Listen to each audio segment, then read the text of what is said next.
Hi, I'm Dr. Jaime Module. Welcome to Module 14, Practical Meditation.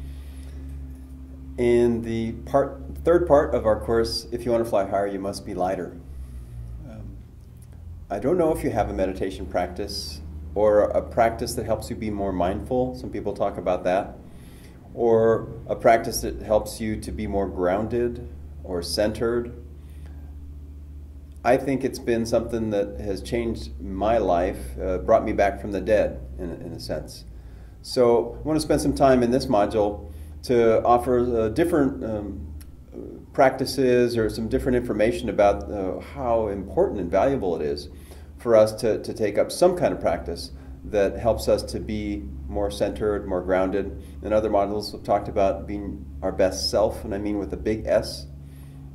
So this is certainly an action that helps us to become more connected with that best self. There's several celebrities who are known to meditate. You know, Oprah being one, and but Adam Yauch or the Beastie Boys, I don't know this person, and this information, this next part is actually from online, so I don't really know if it's true or not, but it sounds good. That he says meditation helped him with his struggle from cancer, and there are studies that show there's a correlation in people's recovery and overall health, but even specifically related to cancer. Hugh Jackman apparently said that meditation helped him deal with being obsessive compulsive, that it changed his life. David Lynch, very creative person, says he's been meditating for 25 years. Russell Simmons and Tina Turner and Herbie Hancock and George Harrison, I mean, there are other people who meditate who have said it's really had a powerful impact on their lives and their creativity and their wellness. Apparently Tiger Woods meditated for a while, and when he stopped meditating, that's when all that stuff happened in the news. So you see, he got away from his practice. I don't know if that's really true. It was online. But it could be. It could be. I'm saying meditation is so helpful for us. It may be more difficult, I'm not sure, for men than women. At least for me, I've tended to take so many things and made an event or a competition out of it. And it's been real difficult just to stop, just to slow down and dedicate time to doing nothing. And in the meditation process, it is so difficult to harness, the 80,000 thoughts that we have going on all the time. And so it can be really difficult for a lot of people. It certainly has been for me.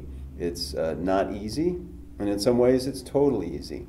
But it's also been a lifesaver in that I've shifted more and more from being in fight-flight mode, which so many people are, and shifted from being less in reactive mode, which happens all the time, and I'll say more about that in a minute, to being more in this kind of observer mode and more in this kind of creative, intuitive, and sometimes even this sacred mode, really experiencing much more than I could possibly have if I were so much in this reactive mode. Right? So, but beyond that, I mean, as a starting point, there are physical benefits. We're better off if we will just deal with stress by meditating or doing something that would be like that. So, what is stress? Well, stress is, it may sound strange, but it's the reaction that we have to the perception that we're not getting what we want. It's simple. It doesn't have to be something real that's going on that gives us stress. We're not in those times for the saber-toothed tiger. That's how we're wired, where we have to fight or flee in order to survive. We're in a time where we get texts and that interrupts us, or we have stress from traffic, or we're in line and we have so many choices that can be overwhelming for people, or we don't see what we want, what we expected, and that gives us stress. Our bodies act as if we're in danger by pumping chemicals through our limbs, and I'll talk about that in a moment in more detail, in order to protect us, so we can fight, protect ourselves, or flee. And now that same reaction goes on when we have any number of little things going on. So, What stresses do you experience? In your day-to-day, are you experiencing stresses now?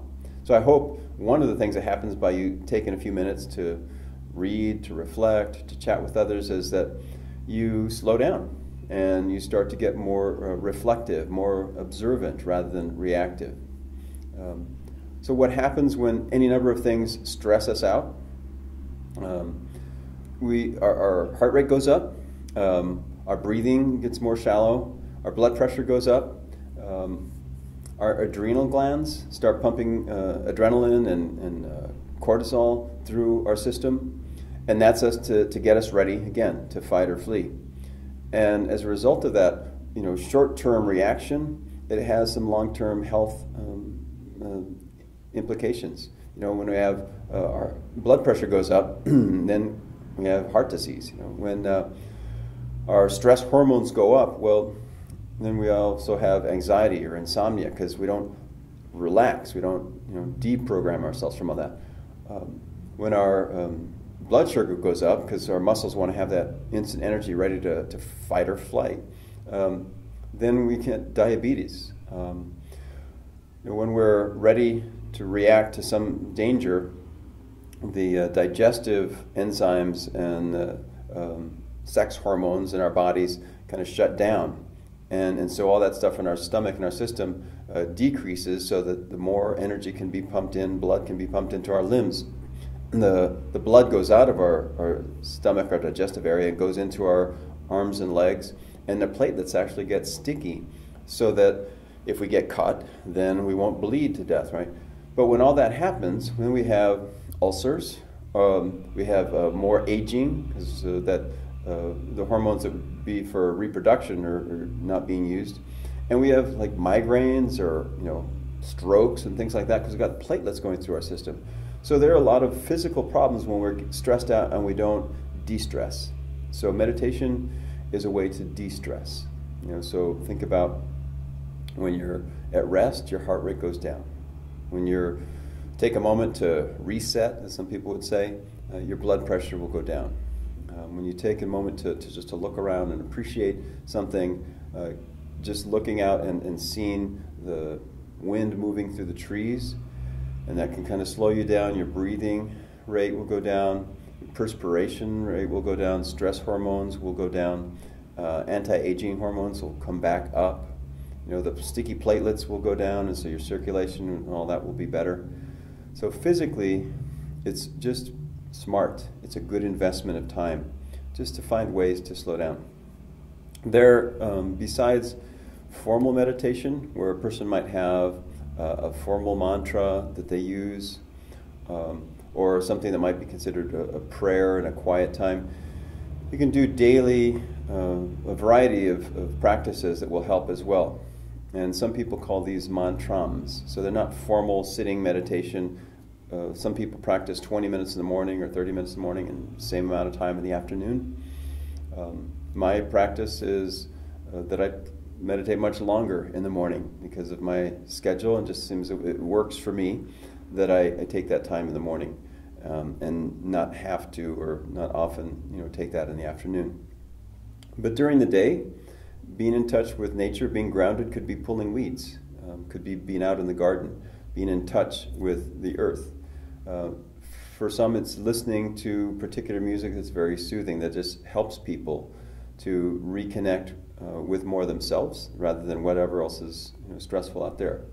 Nature in general, one really good practice might be for you to think about your five senses and list 10 things of each of those that when you experience them, that you imagine them, it reconnects you with something that you love. And that could be a kind of mantra. So if you're stressed, you need to take a moment. You can recall something that tastes really, really good. That may be enough. Or it may be a place, something you can visualize, something you can see. Other people use things that help them, like sayings, phrases, and they may be prayer-like phrases, or they may be, like "make me a channel of your peace," or some kind of maybe scripture or some kind of religious phrase. It could be from a program, Let Go and Let God. It could be easy come, easy go. Just different things that help us to get a different perspective and not be so rushed. It's so important because our whole society is so rushed, and we're rewarded for being faster and for not ever stopping.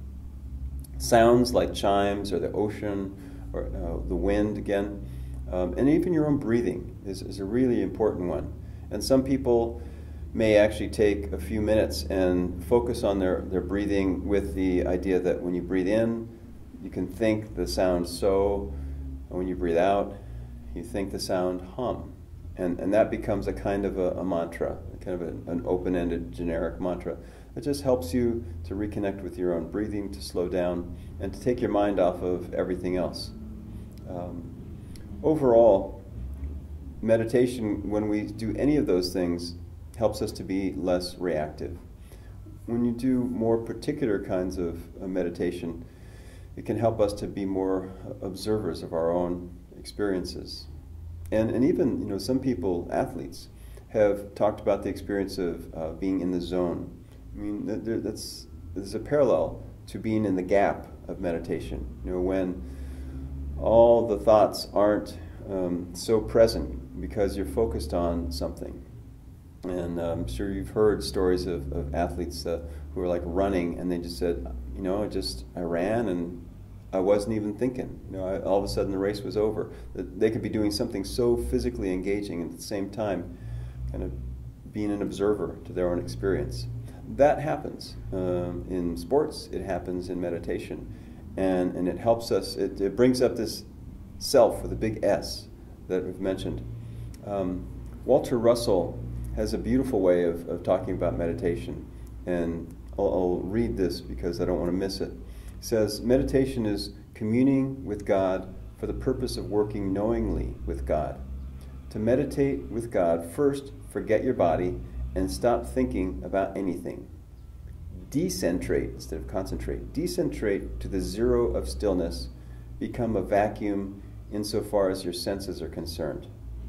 And he talks about meditation as this conference between your soul and the divine soul, between our individual experience and the bigger experience.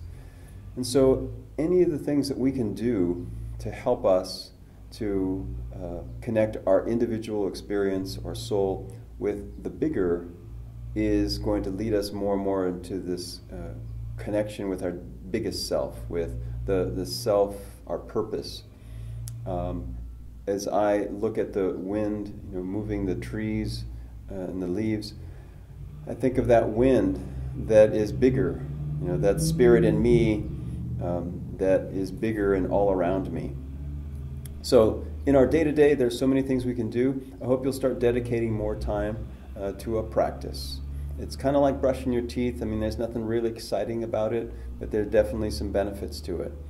And other people would appreciate it as well, both the teeth part and the meditation part, because people will notice the ways that we become more observant, calmer, maybe even more loving, more appreciative, easier to work with.